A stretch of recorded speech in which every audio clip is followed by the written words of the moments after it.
Bismillahirrahmanirrahim. All of you are welcome to the class of Digital Computing and Logic Design. अल्लाह ताला की शुक्र है कि हमें ये मौका मिला है कि हमने जो है वो इस वक्त हालांकि अलाउ तो नहीं है ऑनलाइन सेशन का, लेकिन चूंकि ज़रूरत इस चीज़ की महसूस हुई कि कंप्यूटर स्क्रीन भी आपके सामने हो और ऑन साइट जो सेमेस्टर में क्लासेस हुई हैं वो तो अपनी जगह पर है, लेकिन मल्टीमीडिया का और कंप्यूटर कनेक्टिविटी का हमें प्रॉब्लम रहा और उसकी वजह से जो इफेक्टिव टीचिंग है उसमें भी हमें प्रॉब्लम फेस करना पड़ा। ये जो कोर्स है उस हवाले से मैं आप लोगों को बताऊं, दिस वाज द आउटलाइन। ये जो आउटलाइन आपको दी गई, ये कोर्स कॉमन है BScs 401 और CSSE 303 और CS 501। ये जो है MCS में यही आउटलाइन है और BSSE के लिए ये आउटलाइन है जो कि फर्स्ट सेमेस्टर में पढ़ाया जाता है और आप लोगों को सेकंड ईयर के फर्स्ट सेमेस्टर में पढ़ाया जाता है, जबकि वो MCS के फर्स्ट सेमेस्टर में पढ़ाया जाता है। आउटलाइन तो जो यूनिवर्सिटी ऑफ कराची ने दी हुई है, जो कि डिपार्टमेंट ऑफ कंप्यूटर साइंस की है, वो आप यूनिवर्सिटी की वेबसाइट पर डिपार्टमेंट के पेज पर चेक कीजिएगा। वो बहुत पुरानी है, 92 93 की, बल्कि अगर अपडेट भी हुई होगी तो ईयर 2000 तक, और उसको भी 20 साल हो चुके हैं, 20-22 साल हो चुके हैं।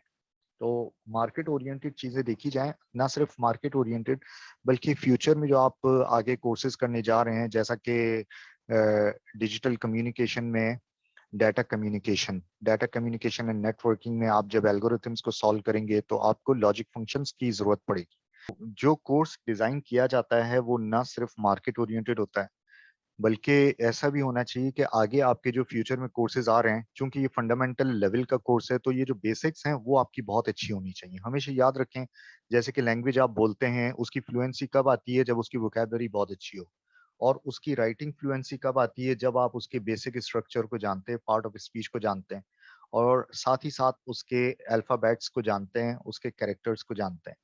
तो अगर आप बेसिक्स को नहीं जानते कि किस तरह से इसकी फॉर्मुलेशन हुई हुई है और किस तरह से आप वेरिएशन करके जो है डिफरेंट डिस्टिंक्ट वर्ड्स में या स्टेटमेंट में फ्लुएंसी के साथ बात करते हैं और उसका फ्लो रिदम के साथ बनाते हैं, तो यही बात है कि ये जो फंडामेंटल कोर्सेज होते हैं जिसमें कि लॉजिक डिजाइन है, स्टैटिस्टिक्स है, मैथमेटिक्स है, कैलकुलस हैं, और भी बहुत सारे कोर्सेज हैं जो कि आपको फ्यूचर में जिंदगी भर काम आते रहेंगे। वो इस तरह से कि आपके फिंगर टिप्स के ऊपर ये चीजें होनी चाहिए, ताकि आपको जो है वो कैलकुलेट, आपका माइंड कैलकुलेट करे, आपको कैलकुलेटर की जरूरत ना पड़े। तो इस हवाले से बात की जाए, ये लिस्ट मैंने शेयर की थी आपके साथ कि what we have to follow throughout this semester. ये 6 से 7 टॉपिक हैं। ये ब्रॉड एरियाज हैं। अब ये जो ब्रॉड एरियाज हैं, इसके लिए मैंने एक PDF भी आप लोगों के साथ शेयर किया था, और वो PDF भी मैं आपको दिखा दूं, उसमें कंप्लीट कोर्स प्लान मौजूद है और उसको मैं ज़रा एक्सप्लेन दोबारा भी कर दूं। ये टॉपिक है इंट्रोडक्शन टू डिजिटल कॉन्सेप्ट्स, और फिर है लॉजिक फंक्शन एंड ऑपरेशंस, फिर number system and digital codes, फिर solid state circuits, TTL transistor transistor logic, और DDL डायोड डायोड लॉजिक, फिर कॉम्बिनेशनल लॉजिक एनालिसिस। इसमें फॉर्मुलेशन है और मिनिमाइजेशन ऑफ इक्वेशंस। अब इक्वेशंस की मिनिमाइजेशन बूलियन इक्वेशंस हैं और उसके मेथड्स, तो उसमें लॉजिक अलजेब्रा की जरूरत है और दूसरे बहुत सारे मेथड्स है। मिसाल के तौर पर एक बेसिक मेथड है बूलियन एल्जेब्रिक मेथड, वो तो आप नॉर्मली फॉलो करते हैं, लेकिन के मैप, कर्नॉफ मैप जिसे हम कहते हैं, कर्नॉफ मैप आप 3 वेरिएबल 4 वेरिएबल तक फॉलो करते हैं, लेकिन हम मोर देन 5 वेरिएबल फॉलो करेंगे। अभी मैंने यहाँ पर तो अप टू 5 वेरिएबल लिखा हुआ है, लेकिन इसको मोर देन 5 वेरिएबल यानी कि ग्लोबल अप्रोच हमें लेके चलनी है। और इसके अलावा एक और मेथड है क्विन मैक्लॉस की मेथड। इसके अलावा भी बहुत सारे और मेथड हैं। मिसाल के तौर पर एस्पेरेसो एल्गोरिथम है, और अ, इसके अलावा लॉजिक फ्राइडे ट्रांसफॉर्मेशन मेथड मौजूद हैं। तो ये चीजें जो हैं वो जहां तक हम पॉसिबल हो सका वो हम करेंगे, लेकिन आपको तमाम चीजें फॉलो करनी है। यहाँ पर मैंने मेंशन किया हुआ है truth table, logic equations and logic map method. अब ये भी आपको बताया जाएगा कि लॉजिक मैप मेथड क्या होता है, लॉजिक इक्वेशन कैसे राइट अप की जाती है, और ट्रुथ टेबल किस तरह से कंपोज की जाती है। फिर यहाँ पर लॉजिक फ्राइडे ट्रांसफॉर्मेशन टूल जो है वो इंटरनेट से डाउनलोड करके और इस पर भी हमें काम करना है, क्योंकि हम बेसिक जो है पेपर पे काम करते हैं, हम पेन और पेपर के थ्रू बहुत सारा रफ वर्क करते हैं। किसी भी इक्वेशन को सॉल्व करने के लिए हमें रफ वर्क की भी जरूरत पड़ती है, और ये अच्छी बात है कि आप प्रैक्टिस के तौर पर रफ वर्क जरूर किया करें। बचपन से आप लोगों को स्कूल के जमाने से कहा गया है कि जी रफ वर्क जरूर किया करें, लेकिन जब हम एडवांस लेवल पर काम करते हैं, हमारी प्रैक्टिस हुई भी होती है और हमें पता होता है कि जी ये जो है बीच के स्टेप्स क्या होंगे, हमें रफ वर्क की जरूरत जरूर है, लेकिन हमें जरूरत नहीं है, बिकॉज वी आर फ्लुएंट। हमें फौरन से पता होता है कि हमें जो है इसका जवाब क्या मिलने वाला है। लेकिन चूंकि काम बहुत बड़ा होता है, लार्ज इक्वेशंस होती हैं, उनके आउटपुट भी लार्ज होते हैं, तो हम टाइम बचाने के लिए टूल्स का इस्तेमाल करते हैं, और वो सारे सॉफ्टवेयर टूल्स होते हैं। तो आपको सॉफ्टवेयर टूल्स के हवाले से बताया जाएगा। इस तो एक बात ये हो गई, और फिर ये है कि सॉलिड स्टेट सर्किट ट्रांसफॉर्मेशन।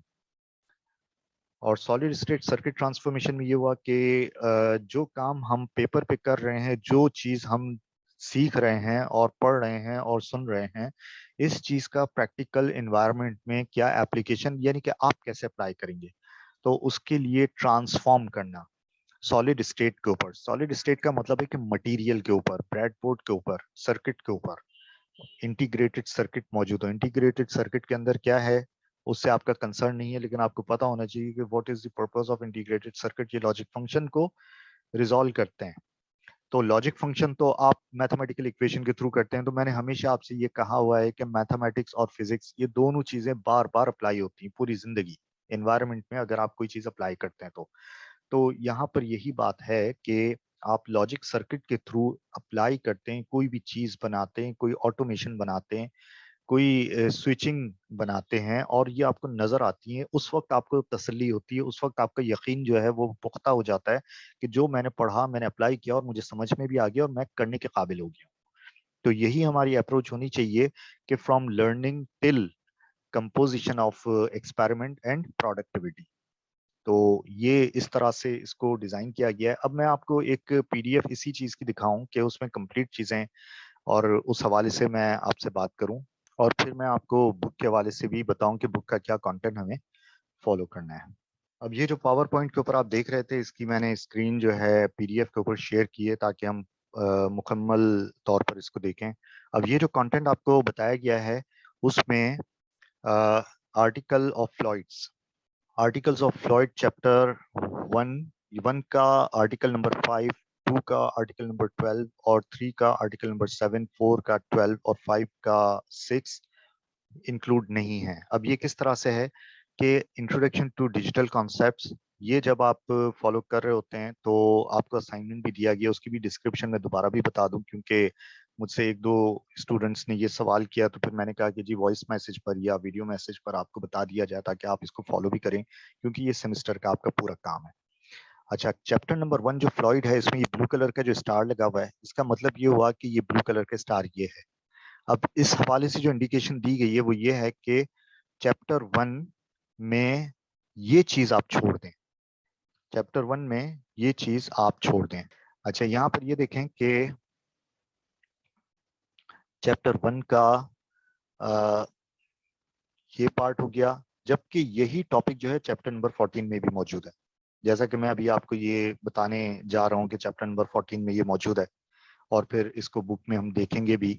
और फिर ये कि मेल्विन और ब्राउन से इसको हम फॉलो नहीं कर रहे हैं, मेल्विन और ब्राउन की बुक से हम फॉलो नहीं कर रहे हैं। ठीक है, बुक्स जो हमारे पास हैं, जो कि मैंने यहाँ पर मेंशन की हुई है, पीडीएफ पर मौजूद है, इसको क्लिक करेंगे तो ये ड्राइव पर मैंने शेयर भी की हुई है। ये पीडीएफ सीआर साहिबा ने आप लोगों से शेयर भी की। मैंने एक पावर पॉइंट प्रेजेंटेशन भी आपसे शेयर किया था, और उसका लिंक भी मैंने शेयर किया था। उसमें टॉपिक वाइज हमने तमाम चीजें फॉलो की हैं, वो मैं आपको दिखा देता हूँ, फिर असाइनमेंट के हवाले से भी बात करें। इस वक्त ये जो डिजिटल कंप्यूटिंग फंडामेंटल वॉल्यूम 1, ये मैंने कंपोज किया था 2017 में, और ये बहुत ही इफेक्टिव मेथड मेरा रहा। इसमें जो टॉपिक्स हैं, ये टॉपिक की लिस्ट मौजूद है, और इसमें टॉपिक वाइज आप क्लिक करेंगे, जैसे कि आज के दिन हम introduction to digital concepts follow करेंगे। फिर ये भी हमारा प्लान है कि लॉजिक फंक्शंस एंड ऑपरेशंस, ये हमारे इस टॉपिक में शामिल है। अच्छा, और फिर logic algebra and circuit minimization के ऊपर हम आएंगे। इसी तरह से ये सारे टॉपिक्स हैं, और इस तरह से हम प्रॉपरली फॉलो करेंगे। इसके साथ इसकी लैब और प्रैक्टिकल सेशंस भी हैं। तो ये आपको बताने का मकसद ये है कि क्लास में तो बताना बहुत मुश्किल ही हो गया था कि हमारे पास मल्टीमीडिया नहीं था, वरना ये आप लोगों को अब स्क्रीन के ऊपर बताया जा रहा है कि आप जब भी इसकी तैयारी करें, जब भी इसको पढ़ें, तो आप इस प्रेजेंटेशन को ज़रूर फॉलो करें।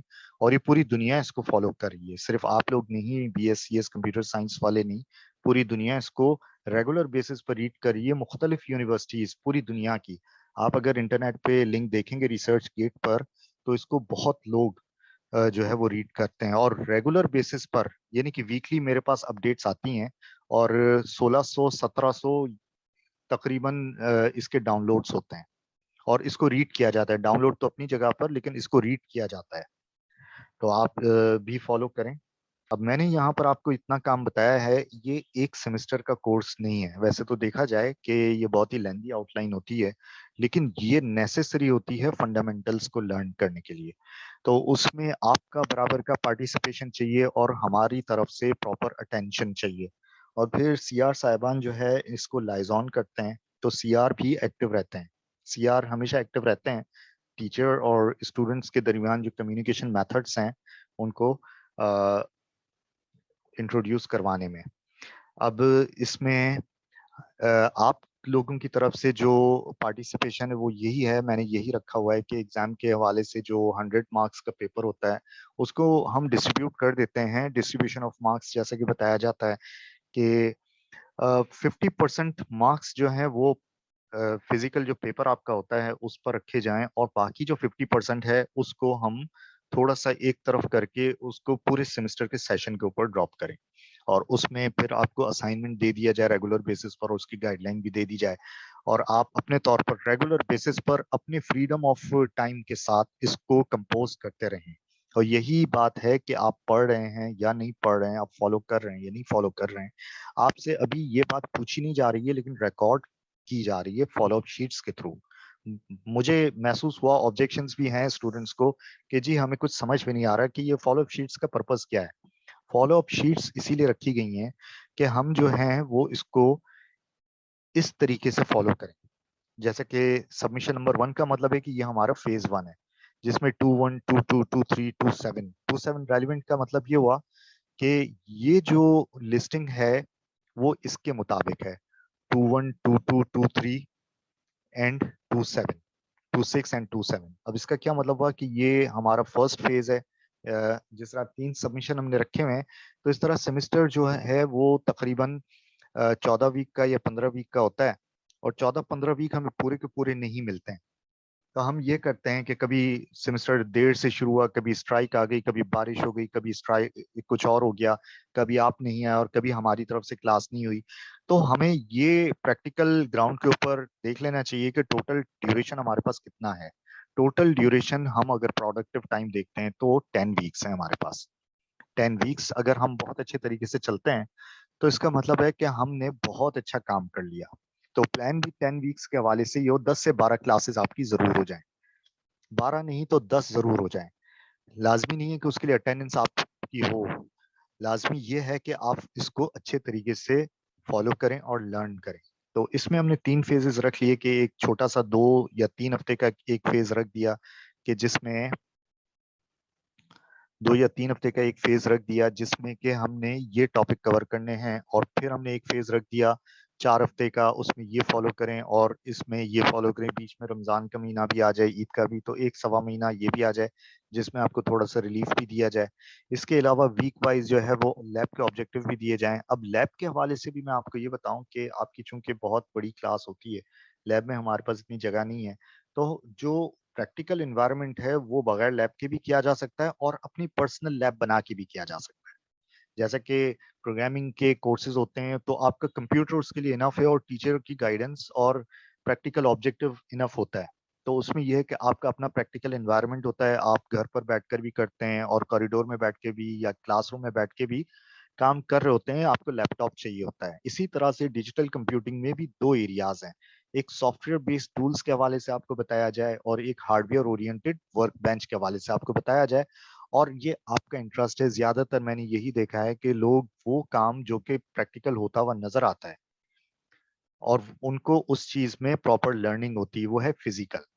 फिजिकल का मतलब ये हुआ कि आप प्रॉपरली इंटीग्रेटेड सर्किट्स उठाएं और उसको ब्रेडबोर्ड के ऊपर प्लेस करें और वायर के कनेक्शन करें, बैटरी के कनेक्शन करें और फिर एलईडीज के ऊपर इसको ग्लो करें और लॉजिक चेक करें। ये ज्यादा इफेक्टिव रहता है और यही चीज, इस काम को अंजाम देने से पहले डिजाइन ऑफ एक्सपेरिमेंट करना होता है। डिजाइन ऑफ एक्सपेरिमेंट हम पेपर के ऊपर करते हैं और फिर सिमुलेट दी एक्सपेरिमेंट, एक्सपेरिमेंट को हम सिमुलेट करते हैं सॉफ्टवेयर टूल के ऊपर। तो यही बात है कि नंबर ऑफ ऑब्जेक्टिव तो बहुत सारे हैं। बहुत सारे का मतलब है कि आप किसी भी कॉन्सेप्ट को लर्न करना चाहते हैं तो आप उसको डिफरेंट पर्सपेक्टिव्स यानी डिफरेंट जाविये से देखते हैं कि जी मैं अगर ऐसे करूंगा तो क्या जवाब आ रहा है, अच्छा मैं ऐसे करूं तो फिर क्या रिस्पॉन्स आ रहा है, अगर मैं इसको और जरा मिक्सअप करके करूं तो फिर क्या रिस्पॉन्स आ रहा है। हो सकता है कुछ रिस्पॉन्सेज बहुत अच्छे आ जाएं, हो सकता है कि कुछ रिस्पॉन्सेज एक्सपेरिमेंट के बहुत वर्स्ट आ जाएं, लेकिन आपको कम से कम उसके बिहेवियर का पता लगता है कि जी मुझे समझ में आ गया कि मैं ऐसा करूंगा तो मुझे सही जवाब मिलेगा और ऐसा करूंगा तो नहीं होगा। अगले के लिए आप कॉन्फिडेंट हो जाते हैं कि अगले ने अगर मुझसे सवाल किया फ्यूचर में किसी भी फील्ड में तो मैं जवाब दे सकता हूँ। ये आपका कॉन्फिडेंस लेवल उस वक्त डेवलप होता है जब आप बाय हैंड अपनी प्रैक्टिस करते हैं। तो यही बात है कि आपको इस हवाले से भी गाइड किया जाए कि जी आप अपनी एक वर्क बेंच बना लें। और वो कैसे वर्क बेंच होगी, घर पर आप एक टेबल और उसके ऊपर जो है जो टूल्स आपको गाइड किए जाएं तो वो टूल्स आप एक्वायर करें, चाहे आप ग्रुप में काम करें अपने फ्रेंड्स के साथ, चाहे आप जो है वो यूनिवर्सिटी में लैब में जाके ये काम करें under the guidance of your teacher. तो ये आपके ऊपर होता है और फिर ये कि उसके सिमुलेशन वाले टूल्स हैं या उसके सॉफ्टवेयर टूल्स हैं वो आपको गाइड किए जाएं, आप डाउनलोड करें और अपने कंप्यूटर पे इंस्टॉल करें और उसको आपको वीडियो के थ्रू एग्जीक्यूट करके बताया जाए। ये तो हमारी तरफ से छोटे छोटे ऑब्जेक्टिव आपको दिए जा सकते हैं, लेकिन असल जो लर्निंग होती है आपका अपना एक्सपेरिमेंट डिजाइन करना। आपने अपने एक्सपेरिमेंट डिजाइन किए और आपने उसको एग्जीक्यूट किया और आपने क्या लर्न किया। अब वो जो लर्न कर रहे हैं वो आप फॉलोअप शीट्स में भी लिखते हैं और वो आप अपनी वर्कबुक में भी लिखते हैं जो कि लैब की वर्कबुक होती है। अब सिलसिला ये है कि न्यूमेरिकल रजिस्टर आपको बनाने के लिए कहा गया है कि जी आपका सेमेस्टर का काम ये है, 14th ऑफ फेब को आपको ये बताया गया तो 14th of March, 14th of April, 14th of May, 14th of May यानी कि सेमेस्टर के एंड से यानी एग्जाम से 2 हफ्ते पहले तक का टाइम दिया जाता है। इसमें अगर कोई और फ्लेक्सिबिलिटी ऑफ टाइम मिलता है तो वो फिर हम बाद में डिसाइड करेंगे, लेकिन 3 मंथ्स आपको इनफ टाइम दिया जाता है। यूनिवर्सिटी अपने कैलेंडर के ऊपर चलती है, एक आध हफ्ता आगे पीछे होता है, लेकिन आपको इनफ टाइम दे दिया जाए कि आप रिलीफ ऑफ टाइम के साथ इसको काम करते रहें। फिर आपसे ये भी बताया गया कि कहीं आप अगर अटकते हैं, कोई बात है तो आपको इसको सोल्यूशन भी प्रोवाइड किया जाए। आपके सीनियर्स ने इस पे काम किया हुआ है, हो सकता है आपको उनकी तरफ से गाइडलाइन मिल जाए, हो सकता है कि आप एक्वायर कर लें, लेकिन ये याद रखें कि बिल्कुल उनकी तरह से छाप के ये काम ना करें। मैंने हमेशा ये कहा हुआ है कि जी एकेडमिक ऑनेस्टी आपको बहुत आगे फायदा देगी। Academic honesty, academic dishonesty, academic dishonesty क्या है कि आप किसी और का काम करके जमा करा रहे हैं, सिर्फ टीचर को सेटिस्फाई करें। टीचर को पता होता है कि जी आपने क्या काम किया है। फॉलोअप शीट्स मैं देख रहा होता हूँ, मुझे मालूम होता है कि किससे क्या सवाल करना है, किसने यहाँ इधर उधर से करके दिया हुआ है, किसने रियलिटी में काम किया है। तो ये याद रखिएगा कि टीचर को फूल बनाने की कोशिश कभी भी मत कीजिएगा। आपको लगेगा कि आप बहुत अच्छा काम कर रहे हैं, लेकिन वो आप अपनी फ्यूचर की कहना चाहिए कि आप अपनी बेइज्जती पाल रहे होते हैं, तो ऐसा ना करें आप। तो यहाँ पर ये बात बार-बार आपसे कही गई है। तो चलते हैं अपने असल काम की तरफ। अच्छा, यहाँ पर मैंने बिल्कुल इसी हवाले से कुछ ज़रूरी बातें भी कही हुई हैं कि मार्क्स डिडक्शन ऑन केयरलेसनेस। अब यहाँ पर 50% मार्क्स का तो आपका पेपर हो गया और 20 मार्क्स का मैंने जो है परफॉर्मेंस और बिहेवियर, डिसिप्लिन, अटेंडेंस एटसेट्रा और जो गाइडलाइन मैं दूँ उसको आप फॉलो कर रहे हैं, क्लास के बाहर के और फिर सोशल मीडिया के स्पेशली। वो तो बहुत ही ईज़ी है आपके लिए, चूँकि इस वक़्त भी हम ऑनलाइन हैं, तो ऑनलाइन का मतलब है कि आप सोशल मीडिया के ऊपर आप आपका ताल्लुक इस वक़्त यूनिवर्सिटी से नहीं है। इस वक़्त आपका इंटरनेट से ताल्लुक है। इंटरनेट डिस्कनेक्ट हो गया तो आपकी छुट्टी हो गई। इंटरनेट कनेक्ट हो गया तो आप कनेक्ट हो गए, आपकी क्लास शुरू हो गई। तो यही बात है कि सोशल मीडिया का मतलब ये नहीं है कि आपको बहुत ज़्यादा फ्रीडम दे दिया गया या फ्रीडम ऑफ स्पीच का मतलब ये नहीं है कि आप कोई वल्गैरिटी या ऑफेंसिव काम करें। तो ये भी ऑब्जर्वेशन में चीज़ें आती हैं। मैंने सिर्फ और सिर्फ मैंने अपनी 20 साल की 22 साल की प्रोफेशनल यूनिवर्सिटी की लाइफ में एक ही चीज देखी है, यूनिवर्सिटी ऑफ कराची में या पूरे पाकिस्तान में, पूरी दुनिया में, सिर्फ और सिर्फ यूबीआईटी के ही स्टूडेंट्स जो हैं बहुत अच्छे भी जा रहे होते हैं, बहुत टैलेंटेड भी हैं, लेकिन सबसे ज्यादा ऑफेंस इंटरनेट के ऊपर यही स्टूडेंट्स करते हैं। पिछले दिनों मैंने एक साइट बंद करवा दी, आप लोगों को सबको पता है, और वो बहुत ऑफेंस कर रही थी और इसी हवाले से चीजें मिली, और मैंने आपको पहले भी गाइडलाइन किया है। देखें, प्लेटफॉर्म प्रोवाइड करने वाले लोग, उसके मॉडरेटर और उसके जो एडमिनिस्ट्रेटर हैं, चलें उन्होंने तो ये प्रोवाइड कर दिया, लेकिन उसके ऊपर यानी कि इस पानी में हाथ धोने वाले और लोग जो कि वहां पर राइट अप कर रहे होते हैं, अपने डिपार्टमेंट के बारे में बुरा भला कह रहे होते हैं, अपने टीचर्स के बारे में ऑब्जेक्शंस, आप लोगों को पूरा इख्तियार है कि आप टीचर को जो भी बात करनी है आप राइट अप में दे दें, कुछ अच्छा है या बुरा है जो भी है, कोई क्वेरी आपकी आप दे दें, ये एक डिसेंट मेथड है। लेकिन आप पब्लिक में एक ग्रुप के ऊपर जहां पर 4,500 लोग मौजूद हैं, जिसमें कि यूनिवर्सिटी के डिपार्टमेंट के तो 1,000-1,200 स्टूडेंट्स होंगे या 2,000 स्टूडेंट्स होंगे, बाकी तो पूरी दुनिया के लोग हैं। आप अपने दोस्तों में, अपने रिश्तेदारों में चलें, अपना नाम खराब करें, अपने असातिज़ा का नाम भी खराब करते हैं, अपने डिपार्टमेंट जहां पर आप पढ़ रहे हैं, जिस घर में आप रह रहे हैं, आप मिसाल के तौर पर जिस घर में रह रहे हैं वहां अपने वालिद वालदा उनके बारे में आप लिखें तो आपको कैसा महसूस होगा। यहाँ पर आप टीचर्स या अपने कोर्स के हवाले से या अपने इन चीज़ों के हवाले से ऑफेंसिव लैंग्वेज में चीज़ें लिखते हैं। मैंने कैप्चर की हुई चीज़ें, और पास्ट में भी मैं इस बात पर हमेशा लड़ता रहता हूँ। लेकिन बीइंग ए ह्यूमन, हर शख्स का ह्यूमन राइट है कि जी ठीक है, कोई एडमिनिस्ट्रेटिव इस पर कोई एक्शन अगर नहीं भी लिया जाता तो हमारे पास मौजूद है कि हम साइबर क्राइम को रिपोर्ट कर सकते हैं, कि अगर हमें कुछ बुरा लगा, बुरा वैसे तो कोई किसी की इज्जत के ऊपर कुछ भी नहीं कर सकता, इज्जत जिल्लत अल्लाह ताला की तरफ से होती है, मगर बात ये है कि ये एक इदारे का नाम खराब करने वाली बात है। फिर आप वहां पर बैठ के पढ़ भी रहे हैं तो लोग आपको कहेंगे कि यार ये कैसा आदमी है, एक तो बुराई भी कर रहा है और यहाँ पर इसका मतलब है कि ये मजलूम नहीं है, ये तो बेवकूफ है। तो ये बात अपने जहन में रखिएगा, यही बात मैंने यहाँ पर मेंशन की हुई है कि आप जो है वो अपने इस पर, ये खास तौर पर यहाँ पर मैंने लिखा हो कि irrelevant use of social media to post any misguiding content related to the course और टीचिंग प्रैक्टिस और department, this will not be tolerated. ये एक्सक्यूज, इसका कोई एक्सेप्टेबल नहीं है।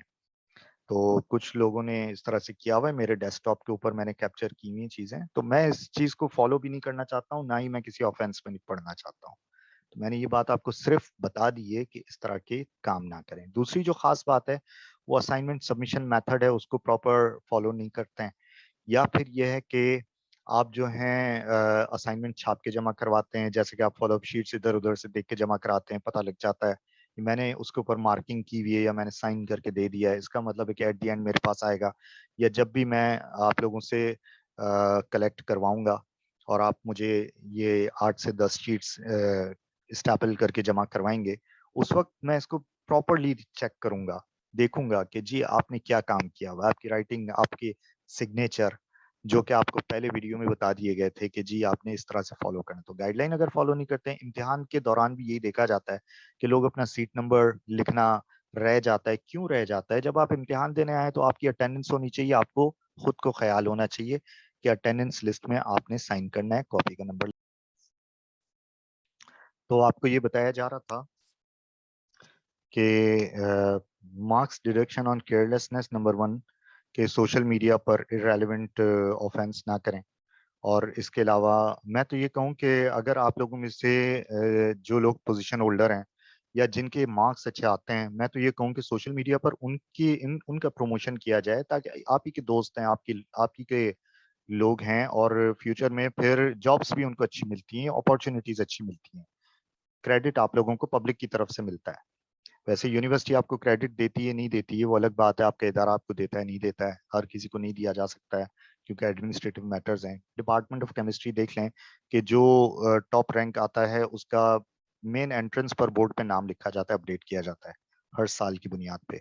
तो हमारे यहाँ नहीं किया जा सकता, कोई बात नहीं, आप लोग उनको प्रमोट करें, आप अपने दोस्तों को प्रमोट करें, आपको भी प्रमोट किया जाएगा, आपका भी नाम आएगा फ्यूचर में, 8-10 साल 15 साल बाद आप लोग जब तस्वीरें देखेंगे अपने दोस्तों की, कहेंगे कि जी मेरा ये दोस्त था और ये गूगल में है, और आप भी किसी अपनी अच्छी जगह पर प्लेस पर होंगे। तो अल्लाह ताला ने सबको सलाहियतें भी दी हैं और अपॉर्च्युनिटीज़ भी अल्लाह ताला की तरफ से मिलती हैं। हमारा काम ये होता है, आपके माँ-बाप का काम है आपको घर से यूनिवर्सिटी भिजवाना, हमारा काम है कि आपको राइज़ करना, आपको अपग्रेड करना मार्केट के लिए।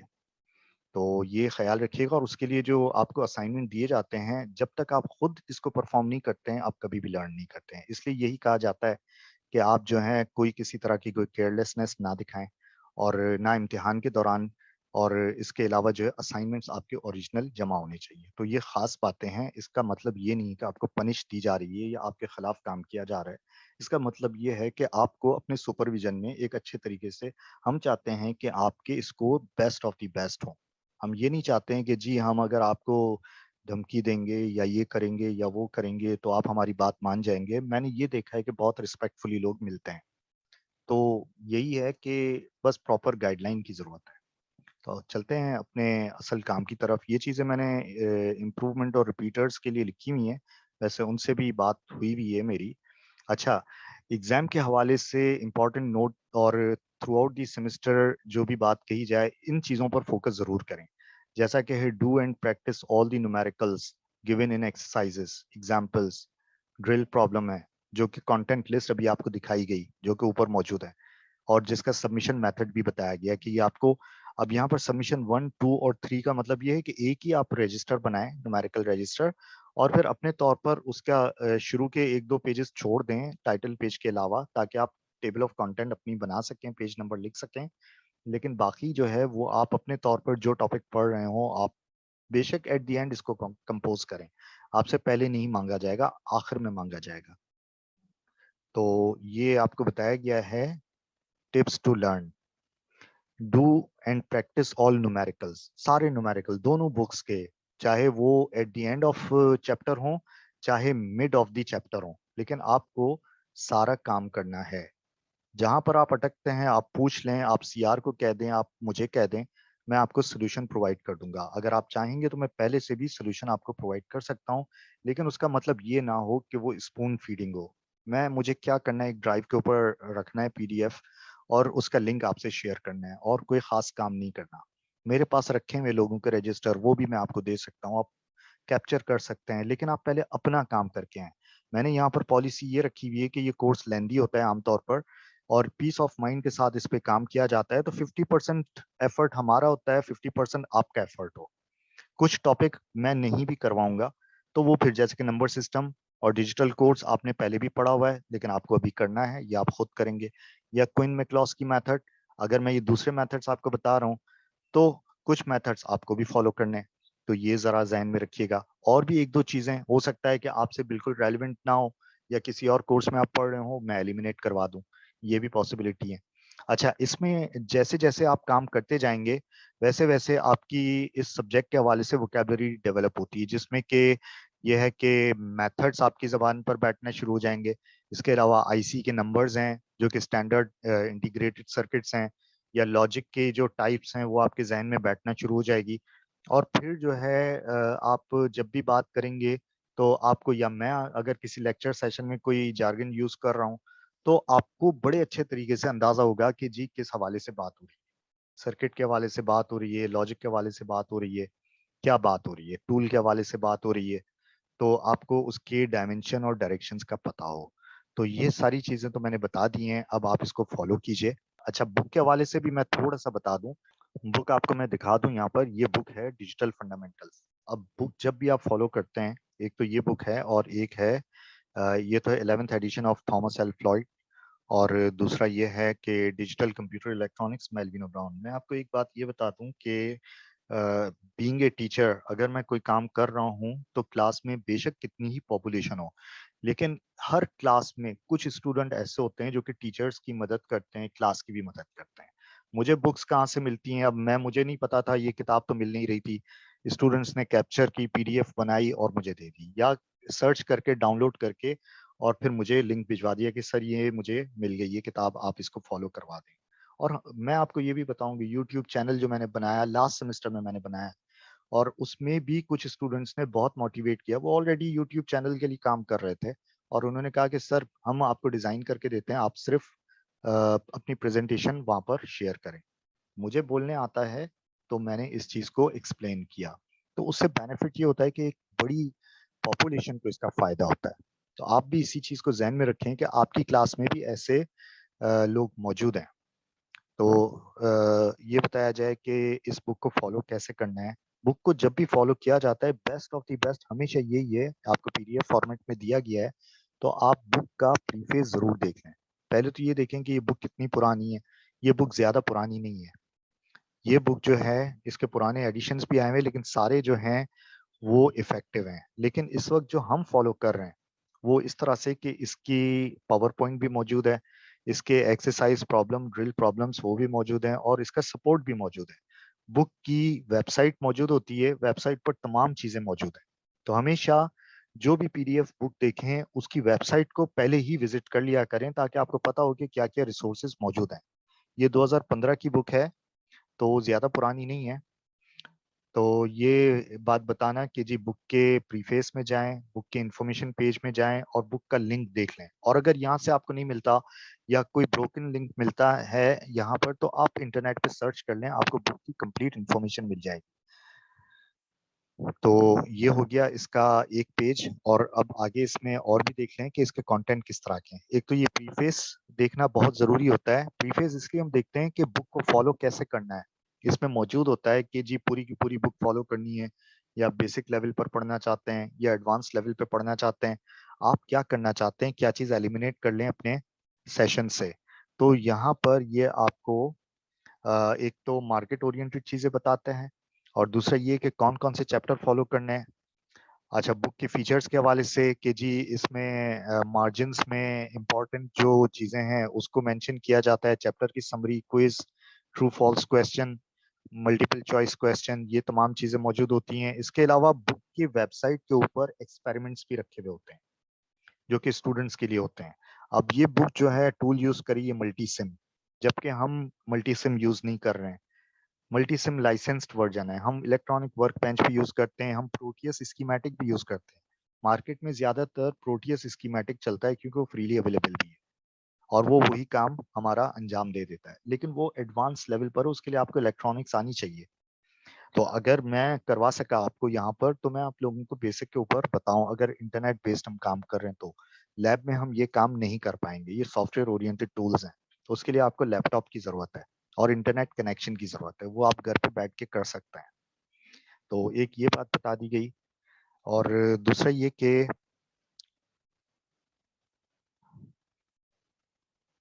ये बुक के वेब रिसोर्सेज बताई गई हैं। इमेज बैंक, इमेज बैंक का मतलब ये हुआ कि जो भी बुक में पिक्चर्स यूज की गई हैं वो आपको वहां से मिलेंगी, डाउनलोड आप कर सकते हैं। ये सारी इंफॉर्मेशन यहाँ पर मौजूद है। सोल्यूशन मैनुअल भी मौजूद है, इलस्ट्रेशंस ये भी मौजूद हैं। अच्छा, और इसके अलावा बुक में जब भी आप फॉलो करते हैं तो चैप्टर की समरी होती है आउटलाइन के अलावा। चैप्टर में क्या चीज मौजूद है, इसके अलावा हमारा ऑब्जेक्टिव क्या है, हम इससे क्या लर्न कर सकते हैं, और फिर उसमें खास खास चीजें क्या हैं।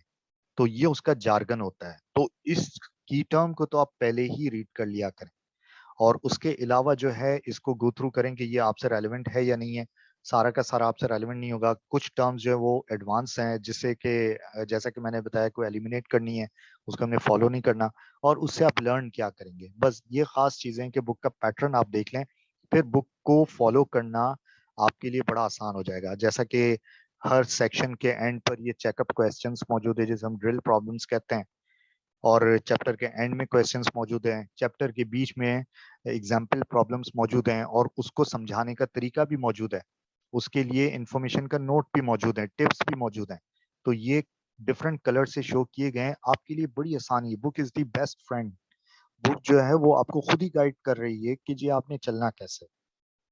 तो हमेशा याद रखें कि बुक के बगैर तो काम नहीं चलेगा, बुक तो स्टडी करना जरूरी है। क्लास में सारे काम नहीं हो सकते हैं, लेकिन ये है कि आपको, अब ये इलस्ट्रेशन हैं, ये क्लास में बताना बहुत मुश्किल हो जाता है, लेकिन इंटरनेट पे दिखाना बहुत आसान हो जाता है। और ट्रबल शूटिंग सेक्शन के कुछ इसमें एरर्स छोड़ दिए जाते हैं, और फिर आप अपनी थ्योरी जो आपने प्रैक्टिस की हुई होती है उसके थ्रू इसमें एरर्स फाइंड आउट करते हैं, तो उससे आपको और अच्छे तरीके से, असल में आपको प्रैक्टिकल इसी में ही मिल रहा है, तो आप इसको फॉलो करें। इसीलिए मैंने न्यूमेरिकल रजिस्टर और रेगुलर बेसिस पर फॉलो अप शीट्स कही हुई है कि आप जो जो टॉपिक होते जाएं आप इसको करते रहें। तो ये एक तरीक़ेकार है। और चैप्टर के एंड पर समरी मौजूद है, की टर्म्स मौजूद हैं, ये क्वेश्चंस मौजूद हैं, आंसर्स भी मौजूद हैं कुछ क्वेश्चंस के। तो ये जो है बताई गई है डायग्राम्स के थ्रू। कोर फंडामेंटल अगर लेके चलना है तो फिर आपने इस तरह से ट्रबल शूटिंग की प्रैक्टिस करनी है, अप्लाइड लॉजिक की प्रैक्टिस करनी है, कुछ टूल्स हार्डवेयर ओरिएंटेड यूज करने हैं, और फिर इंटीग्रेटेड सर्किट्स के बारे में समझना है कि स्मॉल स्केल है या लार्ज स्केल है या वेरी लार्ज स्केल है या ultra large scale integration circuits हैं, किस टेक्नोलॉजी को आप यूज करने जा रहे हैं, सीखने की कोशिश कर रहे हैं। तो इस वक्त तो अल्ट्रा लार्ज यूएलएसआई चल रहा है, और स्पेशल टॉपिक है जैसे कि ऑटोमेशन के सर्किट्स हैं और आर्डिनो सर्किट्स हैं। इसके अलावा लॉजिक, डिजिटल लॉजिक में डीडीएल डायोड डायोड लॉजिक है, ट्रांजिस्टर ट्रांजिस्टर लॉजिक है कि आप करंट और वोल्टेज के वेरिएशंस कैसे करते हैं और फिर अपनी लॉजिक बिल्ड करते हैं, ये कॉन्सेप्ट हैं। तो ये पढ़ने के बाद ही सारी चीजें आपको समझ में आएंगी। तो ये जो है बुक का प्रीफेस है, और फिर ये कंटेंट तो अब इसी हवाले से हम चलेंगे। दूसरी बुक में भी कुछ इसी तरह से, ये बहुत पुरानी किताब है, मैंने तो ईयर 1994 में इस बुक को इसी शक्ल में मैंने इसको फॉलो किया है, तो इसीलिए मुझे याद है कि बहुत पुरानी किताब है। तकरीबन 28-30 साल से तो मैं देख रहा हूँ, 28 साल से तो मैं देख रहा हूँ इसको। तो इस बुक को भी हम फॉलो करते हैं, लेकिन ये बुक कंप्लीट है। कंप्लीट का मतलब ये हुआ कि ये कंप्लीट नॉलेज दे रही है। इसकी कोई वेबसाइट मौजूद नहीं है, बड़ी मुश्किल से इसके जो है वो पीडीएफ हमें मिली है। इसमें जो पीडीएफ में 4 या 5 चैप्टर है, 5 चैप्टर इसमें मौजूद है। तो बाकी भी कैप्चर्स हमारे पास मौजूद हैं, उसकी भी पीडीएफ बनाई जा सकती है, अगर किसी को जरूरत पड़ी वो चीजें प्रोवाइड की जा सकती है। Thank you very much.